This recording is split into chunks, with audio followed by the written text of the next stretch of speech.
Hello, எல்லாருக்கும் நமஸ்காரம். என்ன கட் பண்ணி வச்சுருக்கேன்னு பார்க்குறீங்களா? இன்றைக்கி நாம் ஒரு டேஸ்டியான கத்திரிக்காய் வதக்கல் எப்படி பண்ணுறதுன்னு பார்க்கலாம். இங்கே பாருங்க, கடாயில் ரீஃபைண்ட் ஆயில் விட்டு கடுகு போட்டிருக்கேன். மோஸ்ட்லி எல்லோரும் என்ன பண்ணுவாங்க, வெங்காயம், தக்காளி, பச்சை மிளகா, இஞ்சி பூண்டு பேஸ்ட்டு அது இதுன்னு போடுவான். நான் அதெல்லாம் போட போதில்லை. நம்ம கட் பண்ணி வச்சுருக்கிற கத்திரிக்காவை இதோடு சேர்த்துட வேண்டியதுதான்.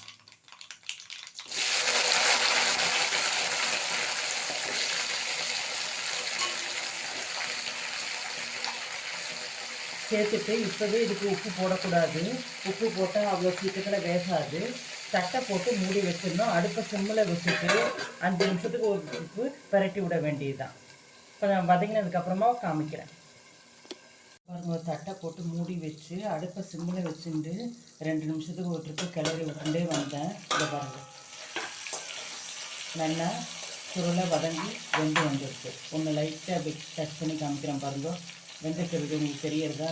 இதை பாருங்கள். இந்த மாதிரி தான் கத்திரிக்காய் வதக்கல் பண்ணணும். ஆரம்பத்தில் உப்பு போட்டோம்னா அவ்வளோ சீக்கிரத்தில் வேகாது, நன்னாவும் இருக்காது. இப்போ இதுக்கு திட்டமாக உப்பு சேர்க்குறேன். இங்கே பாருங்கள், இந்த உப்பு சேர்க்குறேன். சேர்த்துட்டு ஆஸ் யூஷுவல் நான் பழைய வீடியோலலாம் நிறையா காமிச்சிருக்கேன். தனியா, கடலைப்பருப்பு, வரமிளகா, கட்டி பெருங்காயம் போட்டு நல்லா நல்லெண்ணெயில் வறுத்துட்டு அதை பொடிச்சு வச்சுருக்கேன். அந்த பொடியை தான் இதோட சேர்க்க போகிறேன்.